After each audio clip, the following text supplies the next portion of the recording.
মুরগির chicken roast ভাবা যায়, তাও আবার পারফেক্টলি। খেতে অসাধারণ হবে, আর ফ্লেভারের কথা আর কি বলবো, মাশাল্লাহ। একদম অল্প মশলায় খুব অল্প সময় তৈরি করব। আসসালামু আলাইকুম, welcome back to my channel Fauzia's mom. Chicken রোস্টের জন্য একটি স্পেশাল মশলা তৈরি করে নিচ্ছি। আর মশলাগুলোর মধ্যে রয়েছে এখানে দারুচিনি 4 টুকরো, জয়ত্রী নিয়েছি 1 টুকরো, নিয়েছি গোলমরিচ 1 চা চামচ, নিয়েছি বড় স্টার এলাচ 1টি, নিয়েছি লবঙ্গ 4-5 টুকরো, নিয়েছি জয়ফল সামান্য 1 টুকরো, আর নিয়েছি একটি বড় এলাচ, ছোট এলাচ 4-5 টুকরো, কাবাব চিনি 1/2 চা চামচ, আর নিয়েছি মৌরি 1/2 চা চামচ, নিয়েছি জিরা 1.5 চা চামচ, নিয়েছি ধনিয়া 1 চা চামচ।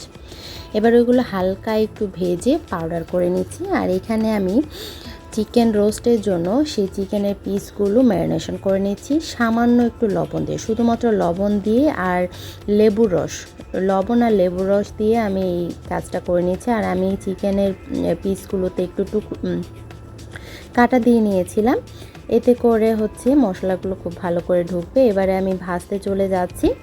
তো ভাজার জন্য আমি এখানে যে পেঁয়াজ বেরেস্তার অয়েলটা আছে সেই অয়েলটাতেই করে নিচ্ছি। আর পেঁয়াজ বেরেস্তা করে আমি চিকেন রোস্টের পিসগুলো ভেজে তারপর পুরো রান্নাটা আমি এই তেলেই কমপ্লিট করব, সেই আন্দাজেই কিন্তু আমি তেলটা নিয়েছি।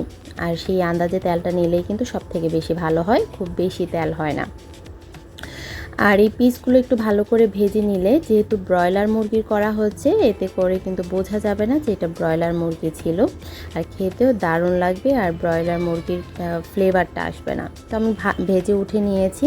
এবারে সেই তেলে দিয়ে দিচ্ছি পেঁয়াজ কুচি 1/2 কাপ, আর পেঁয়াজটাকে একটু হালকা ব্রাউন করে ভেজে নেব। দিয়ে দিচ্ছি এখানে তেজপাতা 2 টুকরো, দিয়ে দিয়েছি দারুচিনি 1 টুকরো, এলাচ 2টো। আর কিছুক্ষণ হালকা ভেজে নিচ্ছি মশলাগুলোর সঙ্গে। আর ভেজে নিয়ে তারপর এখানে দিয়ে দিচ্ছি 1/2 কাপ পেঁয়াজ বাটা। আপনারা গ্রেভি যেরকম খাবেন পেঁয়াজ বাটার পরিমাণটা ঠিক সেই রকমই দেবেন। আমি 4 পিস চিকেন রোস্টের জন্য আমি মশলাটা তৈরি করছি। একটু ভেজে নিয়ে তারপর দিয়ে দিচ্ছি এখানে আদা বাটা 1 চা চামচ, রসুন বাটা 1 চা চামচ, আর 4 চা চামচ টক দই।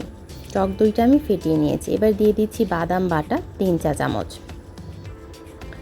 এখানে কাজু বাদাম রয়েছে, আপনার যে কোনো বাদাম অ্যাড করতে পারেন। দিয়ে দিয়েছি সেই পুরো মশলাটাই, স্পেশাল যে মশলাটা সেটা পুরোটাই দিয়ে দিয়েছি। দিয়ে দিচ্ছি স্বাদ মতো লবণ। আর কেউ যদি হালকা কাঁচামরিচের ঝাল খেতে পছন্দ করেন, এই পর্যায়ে কাঁচামরিচ বাটাটাও অ্যাড করে দিবেন। এবারে আমি মশলাটাকে একটু কষিয়ে নিচ্ছি, তেলটা উপরে ভেসে আসা পর্যন্ত অপেক্ষা করছি।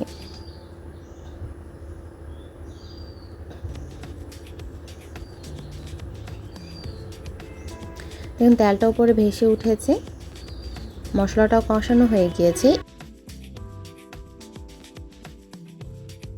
এখানে দিয়ে দিচ্ছি 2 চা চামচ টমেটো কেচাপ।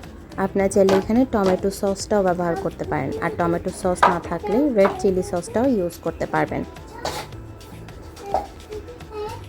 নেড়েচেড়ে মিশিয়ে নিচ্ছি। আমার মশলাটাও কিন্তু খুব সুন্দর কষানো হয়ে গিয়েছে, উপরে তেলটা ভেসে উঠেছে। এবারে দিয়ে দিচ্ছি ভেজে তুলে রাখা চিকেন রোস্টের পিসগুলো।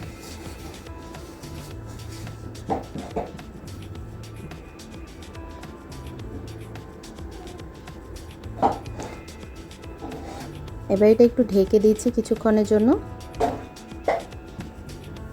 কিছুক্ষণ পর ঢাকনা উঠিয়ে একটু নেড়েচেড়ে এপাশ ওপাশ করে দিচ্ছি। এরই মধ্যে কিন্তু এর থেকে তেলটাও ছেড়ে দিয়েছে।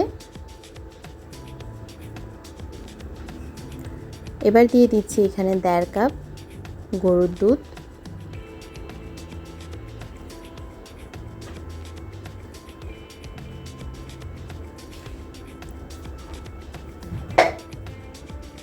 এবার আলতো হাতে নেড়ে চেড়ে দিচ্ছি।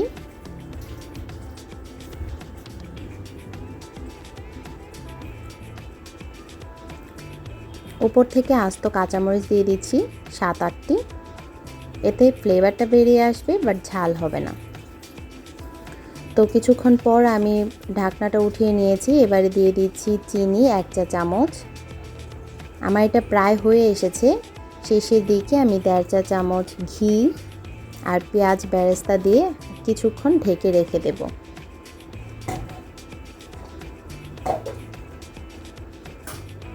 আমি এটা আর শুকাবো না, গ্রেভিটা ঠিক এরকমই থাকবে। আমি ঢেকে কিছুক্ষণ রেখে দিচ্ছি আর 10 মিনিট পর আপনাদের সার্ভ করে দেখিয়ে দিচ্ছি। মাশাআল্লাহ, দেখুন কি দারুণ হয়েছে চিকেন রোস্টটা, আর গ্রেভিটাও অসাধারণ। দেখেই বুঝতে পারছেন নিশ্চয়ই। আশা করছি আপনাদের কাছে খুবই ভালো লেগেছে। আর যদি ভালো লেগে থাকে প্রতিবারের মতো লাইক, কমেন্ট, শেয়ার করতে ভুলবেন না। বেশি বেশি শেয়ার করে অন্যের উপকারে আসবেন। আর চ্যানেলটিকে সাবস্ক্রাইব করে চ্যানেলটির পাশে থাকবেন, পাশে থাকা বেল আইকনটি ক্লিক করে দিবেন। তো এতক্ষণ আমার ভিডিওটা দেখার জন্য ধন্যবাদ সবাইকে। ভালো থাকবেন সবাই। দেখা হবে নতুন কোনো রেসিপি, নতুন কোনো ভিডিও নিয়ে আবারও চলে আসবো। আজ এই পর্যন্তই। দেখতে যতটাই সুন্দর আর লোভনীয়, খেতে অসাধারণ ছিল। আল্লাহ হাফেজ।